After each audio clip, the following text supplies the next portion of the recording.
Badan Pusat Statistik BPS bersama pemerintah Provinsi Bali meneguhkan komitmen penguatan sensus ekonomi 2026 di wilayah Bali. Gubernur Bali Wayan Koster mengatakan, Provinsi Bali menargetkan progres sensus ekonomi 2026 mencapai 60% pada akhir bulan Juli.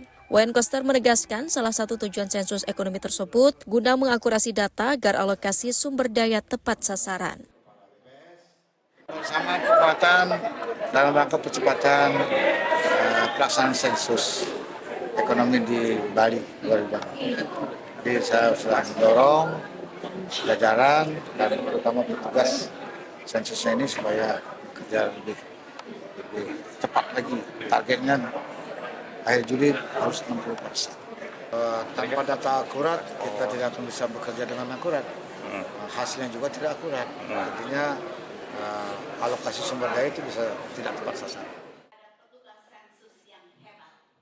Sementara itu, Kepala BPS Amalia Adininggar Widyasanti mengapresiasi capaian sensus ekonomi 2026 di Bali yang melampaui rata-rata progres nasional. Saat ini capaian sensus ekonomi 2026 di Bali mencapai 43,35%. Progres tertinggi di wilayah Kabupaten Buleleng. Progres capaian di Bali pun melampaui rata-rata progres nasional sebesar 42,75%.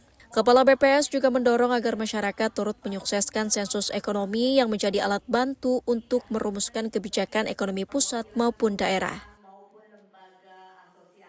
Dan tentunya tadi bahwa dengan adanya nanti sensus ekonomi yang sukses, ini akan menjadi alat bantu dan menjadi fondasi dari perumusan kebijakan ekonomi, baik nasional maupun di Provinsi Bali.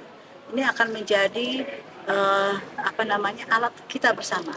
Fondasi kita bersama bukan hanya untuk pemerintah, tetapi tadi seperti yang saya sampaikan bahwa pelaku usaha maupun investor bisa memanfaatkan data ini dan ini nanti akan bisa melihat peluang-peluang dan potensi-potensi ekonomi yang ada di Provinsi Bali. Selama sensus ekonomi berjalan, BPS juga memastikan agar masyarakat tidak perlu khawatir, sebab data yang terekam terjamin keamanan dan kerahasiaannya. Dari Denpasar, Bali, Rita Laura, Kantor Berita Antara mewartakan.